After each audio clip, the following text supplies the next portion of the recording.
ایک دفعہ کا ذکر ہے، ایک نیک دل عورت تھی۔ وہ ہر دن غریبوں اور یتیموں کو کھانا کھلاتی۔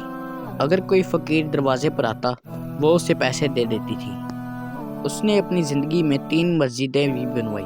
سب لوگ اس عورت سے بہت خوش تھے۔ اس نیک عورت کی شادی ایک اچھے مرد سے ہوئی۔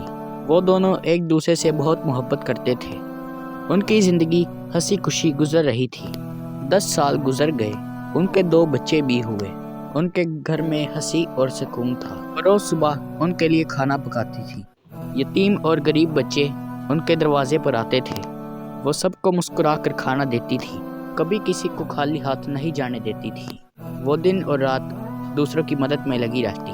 ایک دن وہ عورت اچانک بیمار ہو گئی۔ سب پریشان ہو گئے۔ اس کا شوہر بھی رو رہا تھا۔ بچے ماں کو پکارتے گئے، مگر وہ نہ بولی۔ وہ عورت خاموش ہو گئی۔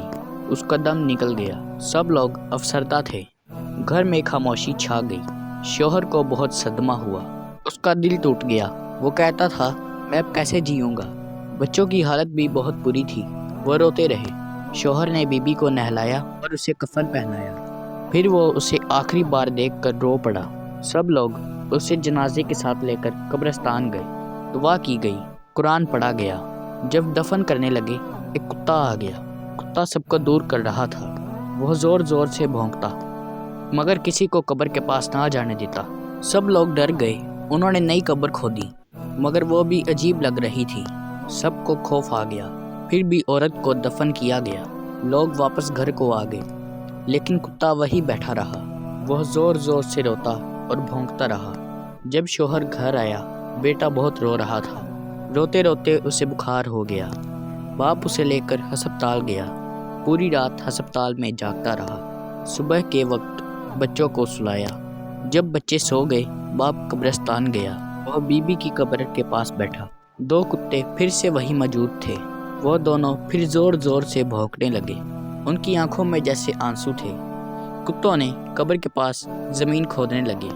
باپ بہت پریشان ہو گیا۔ اس کا دل گھبرانے لگا۔ وہ پوچھنے لگا، یہ کیا ہو رہا ہے؟ کیا کتے قبر کو نقصان پہنچانے والے ہیں؟ وہ خاموشی سے گھر کو واپس آ گیا۔ اب وہ شوہر روز قبرستان کو جاتا تھا۔ وہ اپنی بیوی کے لیے دعا کرتا تھا۔ 2 کتے ہر دن قبر کے پاس بیٹھے رہتے۔ وہ زمین کو تھوڑا تھوڑا کھودتے تھے۔ شوہر کے دل میں سوال پیدا ہونے لگے۔ شوہر نے خاموشی سے کہا، میری بیوی نیک تھی۔ اس نے کسی کا برا نہیں کیا تھا، مگر پھر بھی یہ سب کیوں ہو رہا ہے؟ کیا یہ کوئی اشارہ ہے؟ وہ بہت پریشان ہو گیا۔ ایک رات وہ سویا اور خواب آنے لگا۔ اس نے دیکھا اس کی بیوی ایک کمرے میں ہے۔ وہ کمرہ آگ سے جل رہا تھا۔ بیوی چپ تھی، صرف رو رہی تھی۔ شوہر ہڑبڑا کر اٹھ بیٹھا۔ وہ کانپ رہا تھا۔ اس کا دل دھڑک رہا تھا۔ اسے خواب یاد آیا۔ آنکھیں نم ہو گئی۔ وہ کہنے لگا، میری بیوی تو بہت نیک تھی، پھر وہ ایسے خواب میں کیوں آئی؟ کیا وہ کسی مصیبت میں ہے؟ اسے بیوی کی نیکیاں یاد آنے لگی۔ یتیموں کو کھانا، غریبوں کو پیسے دینا، مسجدیں بنانا، بیٹیوں کی شادیاں کرانا۔ وہ سوچنے لگا، ایسی عورت تکلیف میں نہیں ہو سکتی، لیکن دل کا خوف بڑھتا ہی جا رہا تھا۔ وہ اٹھا اور وضو کرنے لگا۔ پھر جا کر اللہ سے دعا کرنے لگا، یا اللہ، میری بیوی کو معاف کر دے۔ اگر کوئی غلطی ہو گئی ہو تو درگزر فرما۔ وہ روتا رہا اور ہاتھ اٹھائے رکھے۔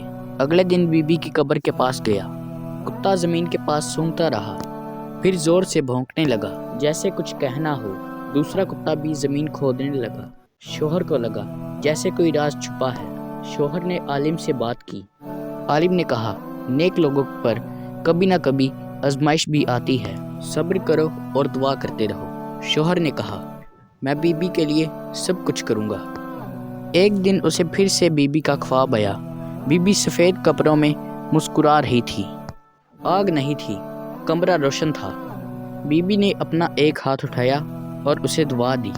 شوہر کی آنکھ کھلی اور اس کے دل کو سکون ملا۔